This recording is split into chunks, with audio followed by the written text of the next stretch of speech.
எல்லாம் வந்து முள்ளு வந்து இந்த அளவுக்கு உள்ள வரைக்குமே முள்ளு எல்லாத்துலேயுமே நான் க்ளீன் பண்ணிட்டேன். பாருங்களேன், இந்த அளவுக்கு முள்ளு இல்லை.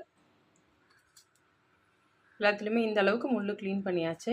இப்போது மிக்சியில் தான் அரைக்க போகிறோம். அம்மியில் இல்லை, ஏன்னா அம்மியில் அரைச்சா கை எரியும். இப்போ முடியாது. அதனால் சுடுதண்ணி போட்டு மிளகாவை அதில் போட்டிருக்கோம். அப்போ தான் நல்லா பேஸ்ட்டாக வரும். தனியாக வறுத்து எடுக்கும். அந்த மிளகாவை இதில் போட்டுட்டு கூட வந்து கொஞ்சமாக தனியா, ஒரு 2 ஸ்பூன் தனியா, 3 ஸ்பூன், 2-3 ஸ்பூன் ஓகே, பெருசு நிறையா வேணாம், போட்டுட்டு ரெண்டுத்தையும் நல்லா மிக்சி ஜாரில், ஏன்னா சுடுதண்ணியில் போட்டால் தான் ஓரளவுக்கு பேஸ்ட் ஆகும்.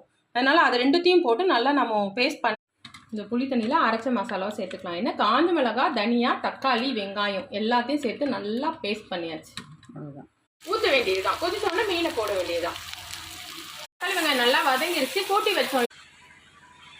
அவ்வளோதான். வாசனைக்காக சும்மா ஒரு அப்படியே நல்லா